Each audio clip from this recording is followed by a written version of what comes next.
सस्ते में छूट गए रानो जी, नहीं मिली भयंकर वाली सजा, मगर क्यों।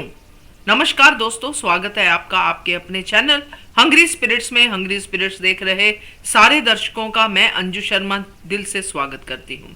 तो दोस्तों, मेरी तरह आपके मन में भी ढेरों सवाल उठे होंगे जब रानो जी को सिर्फ नाक रगड़ के माफी मांगने की सजा मिली। इतना सस्ते में कैसे छूट गए रानो जी। अपराध सिर्फ गद्दारी का नहीं था, अपराध तो गजानन की हत्या का भी था। तो क्यों छूट गए, क्या था देवी अहिल्या के दिमाग में। चलिए चर्चा करते हैं। पहले वही निवेदन, जिन्होंने अभी तक चैनल को सब्सक्राइब नहीं किया है कर लीजिए, साथ में दोस्तों बेल आइकॉन दबाइएगा ताकि आपको हमारे वीडियोस के नोटिफिकेशन मिलते रहें। दोस्तों, रानो जी ने पहला अपराध तो गद्दारी का किया, जिसमें उसका मित्र शमशेर भी शामिल था, मगर शमशेर तो सामने आया ही नहीं। जब से देवी अहिल्या ने रानो जी पे हमला किया है, तब से सिर्फ और सिर्फ देवी अहिल्या और रानो जी के बीच में ही वार्तालाप चल रहा था। रानो जी ही प्लानिंग एंड प्लॉटिंग कर रहे थे। तो दोस्तों, यहाँ पे रानो जी जिस तरह पकड़े गए, जैसे मल्हार सरकार ने आके उनके लिए मौत की सजा सुना दी, तो देवी अहिल्या ने मना कर दिया, कहा यह सजा नहीं है काफी रानो जी के लिए, क्योंकि एग्जाम्पल सेट करनी है। पहला गद्दार था गुन्नू जी, जिसको जिस तरह से सजा दी गई उसकी एग्जाम्पल सेट हो गई कि गद्दार को यह सजा मिल सकती है। अब बारी थी रानो जी की। रानो जी ने गद्दारी तो की थी, मगर साथ में उन्होंने हत्या की गजानन की, जो बहुत ही ईमानदार थे।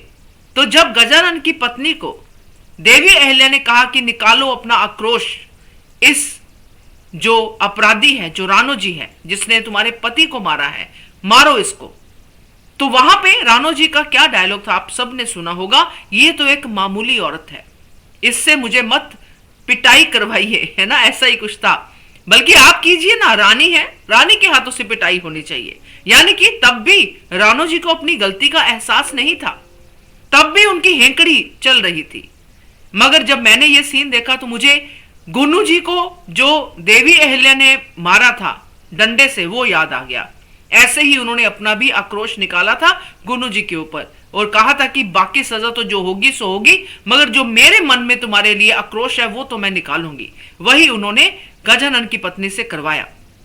रानो जी की ईगो बहुत हर्ट हुई यहाँ पे, और यहाँ पे देवी अहिल्या ने यह कह दिया कि प्रजा कभी मामूली नहीं होती है।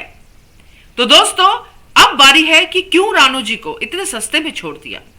क्या देवी अहिल्या को रानो जी की आंखों में वो चीज दिखाई दी जो वो देखना चाहती थी, वो पश्चाताप दिखाई दिया। ये तो देवी अहिल्या की सजा से ही पता चला दोस्तों, क्योंकि वो चाहती हैं कि गद्दारों को ऐसी सजा मिले कि कोई और गद्दारी करने की हिम्मत ना करे। मल्हार सरकार ने देवी अहिल्या पे ही ये निर्णय छोड़ दिया, क्योंकि उन्होंने तो मौत की सजा सुना दी थी। अगर आपने नोटिस ना किया हो तो मैं जरूर इस तरफ आपका ध्यान दिलवाना चाहूंगी कि देवी अहिल्या ने गुन्नू जी को भी मौत की सजा नहीं देने दी थी। अब रानो जी को भी गद्दारी तो है, मगर गद्दारों को ऐसे कैसे छोड़ रही हैं देवी अहिल्या।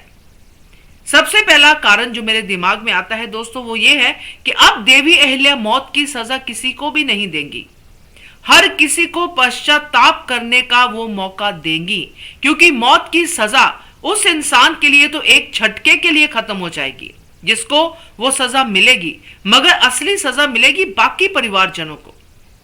क्योंकि रानो जी जैसे लोग होते हैं वो अपने परिवार के ऊपर भी वैसा ही जुल्म करते हैं जैसा प्रजा के ऊपर करते हैं, क्योंकि उनकी फितरत वैसी बन जाती है।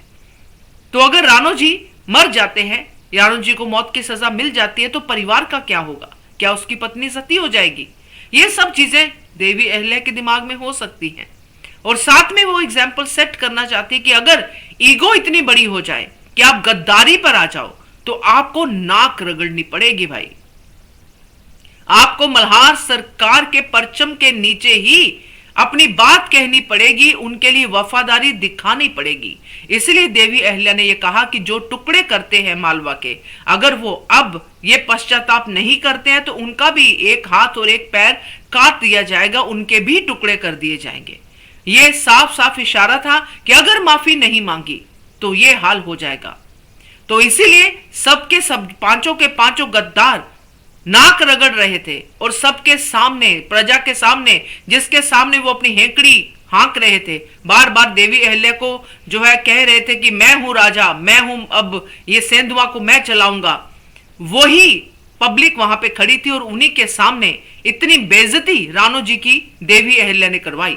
क्योंकि अब अगर ये बेइज्जती हो गई है तो प्रजा कहां उतनी इज्जत देगी? प्रजा तो इज्जत देगी रानी अहिल्या को, मल्हार सरकार को, जिन्होंने इतनी बड़ी गद्दार को इस तरह माफ कर दिया, सस्ते में छोड़ दिया।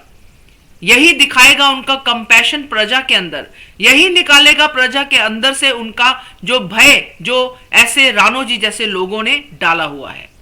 तो यही मुझे दोस्तों समझ में आ रहा है, क्योंकि इसीलिए सस्ते में छोड़ा है, क्योंकि अब देवी अहिल्या धीरे धीरे अहिंसा की तरफ ही बढ़ रही हैं। वो नहीं चाहती है खून खराबा, वो नहीं चाहती है कि परिवार वालों को किसी दोषी की सजा मिले।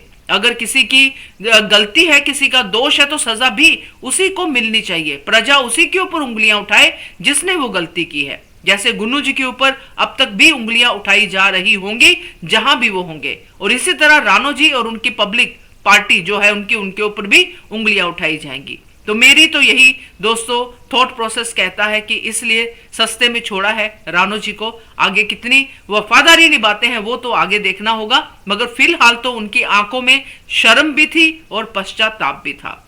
क्या कहते हो आप इसके बारे में कमेंट करके बताइए। देखते रहिए channel hungry spirits. Thank you so much. Subscribe to our channel by clicking the subscribe button. Click the bell button and enjoy the latest uploads from our channel.